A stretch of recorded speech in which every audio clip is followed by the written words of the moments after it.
In today's video, I'm going to teach you how to utilize Google Sheets to handle basic formulas effectively. Google Sheets can be a powerful tool whether you're managing personal budgets or handling complex data at work.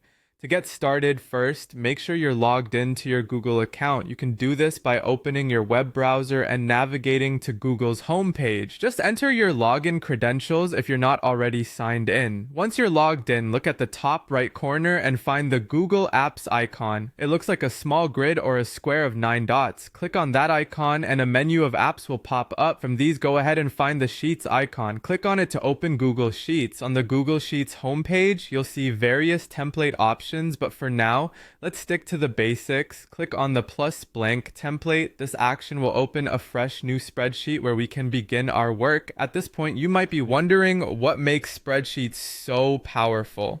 Well, it's the formulas. They allow you to perform calculations and analyze data in highly efficient ways. So let's delve into the basics. The first step we'll take inside our new spreadsheet is to enter some data. Let's focus on column B for this exercise.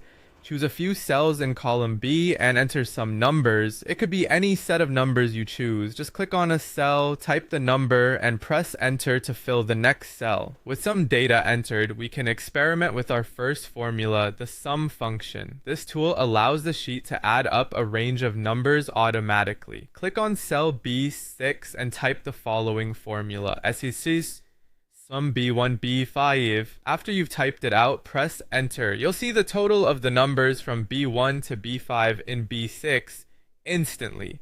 It's as easy as that. In addition to addition, Google Sheets offers several other useful functions. For instance, you can find the average of a group of numbers using the average function.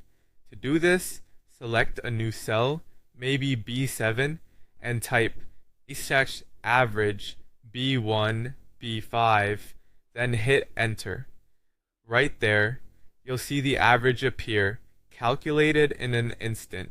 If you need to find the smallest or largest numbers within your range, you can use the min and max functions respectively. Just type outline B1, B5 in a new cell like B8 and press enter to find the smallest number. Similarly, for the largest number, type in max B1, B5 in cell B9 and press enter. These are some of the most commonly used functions in Google Sheets, and with practice, they'll become second nature. Don't hesitate to experiment with them as you become more comfortable with the platform. Those are the formulas you'll use the most in various scenarios, boosting your productivity and efficiency with this versatile Google tool.